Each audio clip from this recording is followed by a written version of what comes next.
Day 4-এ ঘুম থেকে ওঠার পর আমাদের যে রুম তার থেকে বাইরের ভিউটা ছিল ঠিক এই রকম, খুবই সুন্দর ছিল, শুধু একটু মেঘলা ছিল। তো এখানে আমরা ব্রেকফাস্ট করার পরে বেরিয়ে গিয়েছিলাম আরেকটা সাইট সিন করার জন্য। আর এই দিনের ব্রেকফাস্টেও ভিয়েতনামিজ ফুড ছিল, কিন্তু আজকের খাবারগুলো বেশ টেস্টি ছিল। তো আমরা চলে এসেছি আমাদের সাইট সিন করার স্পটে। এখানে কায়াকিং করারও অপশান ছিল, কিন্তু আমরা বোটটাই নিয়েছিলাম। পরে অবশ্য মনে হচ্ছিল নিলে ভালো হতো, কিন্তু সেই সময় একটু ভয় লাগছিল এই আর কি। আর আমাদের টিমের আরেকটি বোট ওই দিকে, তো আমরা আগে বেরিয়ে পড়লাম, ওনারা পরে আসছেন। আরও একটা বোট ছিল। তো এই যে জায়গাটা, এটা হচ্ছে আমরা গুগল করলে এই জায়গাটা দেখায় হ্যালংবের ক্ষেত্রে। তো একটু ভয় ভয় লাগছিল যে যখন পেরোবো তখন যদি পুরো পাহাড় বা কিছুটা অংশ যদি পড়ে যায়। যাই হোক, তো জায়গাটা খুবই সুন্দর ছিল। তো এখন আমরা এই জায়গাটা জাস্ট পেরোচ্ছি, আর ওই দিকে ছিল বেশ উঁচু উঁচু সুন্দর সুন্দর পাহাড়।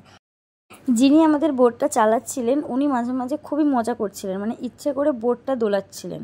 তো একজন মহিলাই ছিলেন, তো ভয় লাগছিল একটু একটু, যে এই মনে হচ্ছিল যেন উল্টে যায়। যাই হোক, পরে বুঝলাম যে ওনারা এটা ইচ্ছে করেই করছিলেন। আর এই হচ্ছে এই জায়গাটার ভিউ। আর এই যে উঁচু উঁচু পাহাড়গুলো, এর মধ্যে প্রচুর বানর রয়েছে, অনেকে বানরের কাছেও যাচ্ছিল।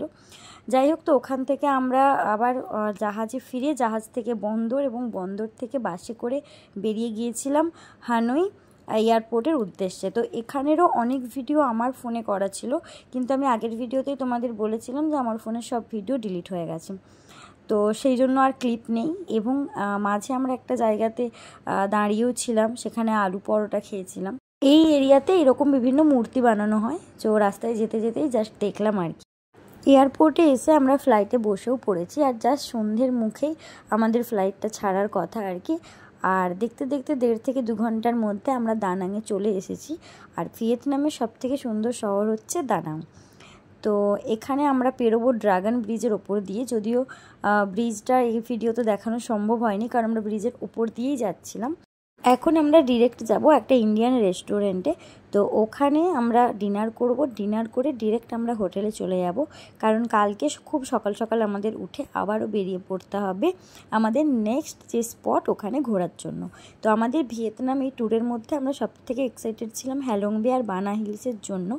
হ্যালংবে ঘোরাও কমপ্লিট, তোমাদেরও দেখা কমপ্লিট। এরপর আমরা কাল যাব বানা হিলস। তো ওই ভিডিওটাও কিন্তু খুবই সুন্দর হবে, কারণ জায়গাটা খুব সুন্দর। তো তোমরা এক্ষুনি চ্যানেলটা সাবস্ক্রাইব করে রাখো পরবর্তী ভিডিও দেখার জন্য। তো খুব তাড়াতাড়ি আসছে আমার ডে 5-এর ভিডিও।